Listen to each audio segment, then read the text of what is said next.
Did you know that celebrating New Year wasn't always on January 1?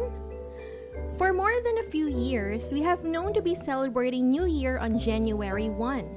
But that was not the case back in some 4,000 years to ancient Babylon.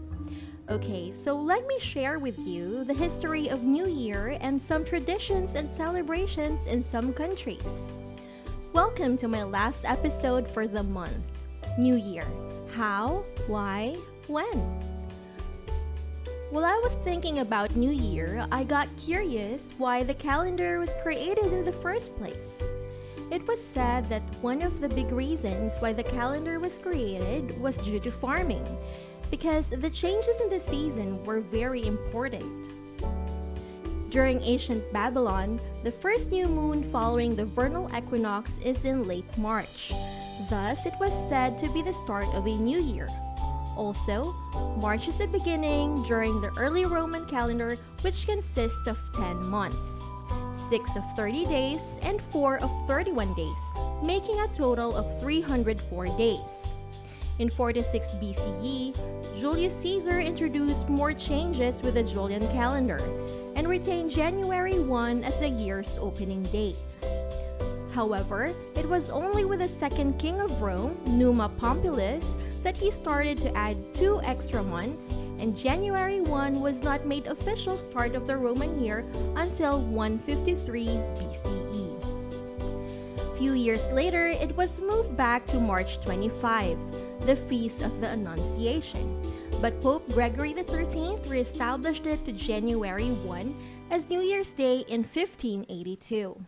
This resolved the leap years in determining the date of Easter.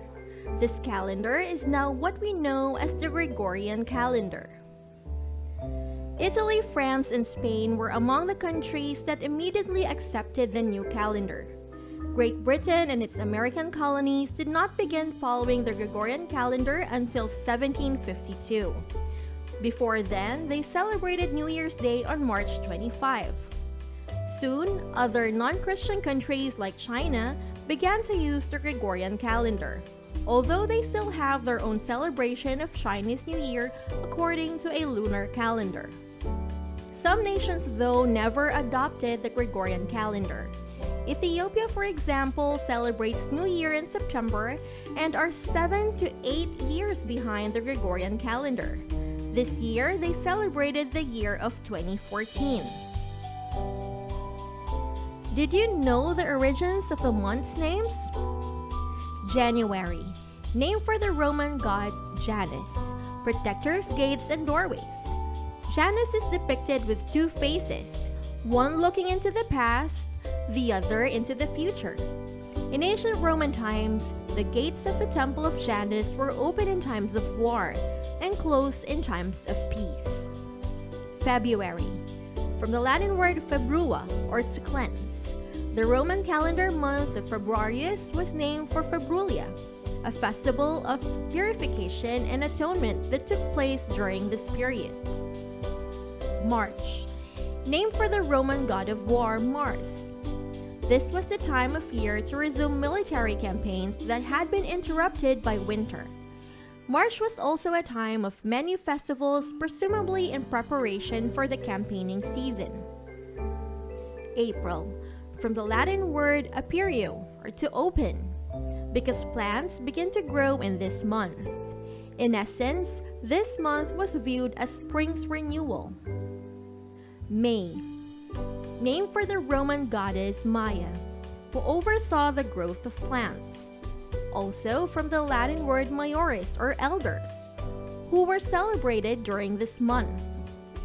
Maya was considered a nurturer and an earth goddess, which may explain the connection with the springtime month. June, named for the Roman goddess Juno, patroness of marriage and the well-being of women, also from the Latin word juvenis, or young people. I'm not sure about your country, but here in the Philippines, most people would get married during this month. July, named to honor Roman dictator Julius Caesar after his death. In 46 BC, Julius Caesar made one of his greatest contributions to history With the help of Sosigenes, he developed the Julian calendar, the precursor to the Gregorian calendar as we use today. August, named to honor the first Roman emperor and grandnephew of Julius Caesar, Augustus Caesar. Augustus, the first Roman emperor, comes from the Latin word Augustus, meaning venerable, noble, and majestic. September. September comes from the Latin word septem, meaning 7, because it was the 7th month of the early Roman calendar. October. In the ancient Roman calendar, October was the name of the 8th month of the year. Its name comes from octo, Latin word for 8. When the Romans converted to a 12-month calendar, they tried to rename this month after various Roman emperors, but the name October stuck. November, from the Latin word novem, or 9, because this has been the 9th month of the early Roman calendar. December, from the Latin word decem, or 10, because this has been the 10th month of the early Roman calendar. Now let's find out how New Year is celebrated in traditions in some countries.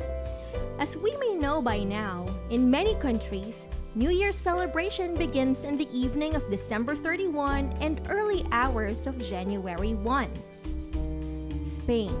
New Year's Eve is known as Noche Vieja or Old Night. It is a custom for them to stay at home and people would eat 12 huevas, 12 grapes. If you manage to eat all 12 before midnight, it's supposed to bring good luck, prosperity, and happiness. While Spain has the grapes, in Italy, you eat lentils for New Year. Lentils are tiny legumes. It is most traditionally eaten with cotechino, a kind of pork sausage. Lentils are considered to bring good luck because they are round like coins. This was said can also bring wealth for the coming year.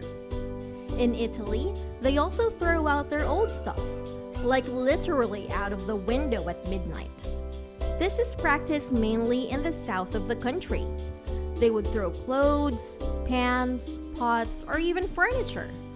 This is to bring the house good fortune. Cuba. Their traditional Cuban menu includes pork leg, mixed rice and beans, cassava with sauce, smashed fried green plantains, salad, and homemade dessert called buñuelo, which essentially is a sweet fried dough ball. One Cuban superstition would be to throw away the dirty water at midnight, the water they use to clean the house. It was said that it's a symbol to wash away anything bad that happened the previous year and hoping to start a good and with clean energy for the new year. Greece. Fireworks are an important part of their celebration. They also have their most prominent tradition, which is the cutting of Vasilopita. They would cut the special cake on the first minutes of the new year.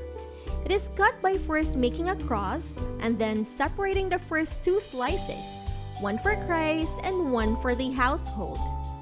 Then it's evenly divided among family members and friends, starting from the oldest to the youngest. Now a trinket is inserted inside. Whoever wins the coin is going to be blessed with a good luck in the new year. United States. The most iconic New Year celebration is the dropping of the giant ball in the New York City's Times Square at the stroke of midnight, which started in 1907.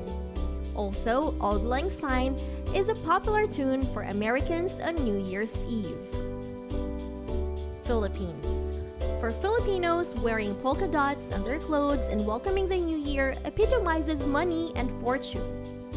Filipino families would gather for a lavish midnight feast that symbolizes their hopes for prosperity and abundant year ahead.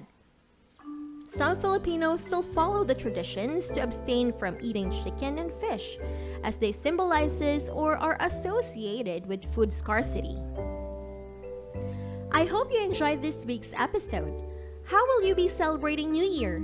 Let me know in the comments below. I hope you had a wonderful Christmas and a bountiful New Year ahead of you. Take care and stay safe always. Please don't forget to share, like, and subscribe. Happy New Year!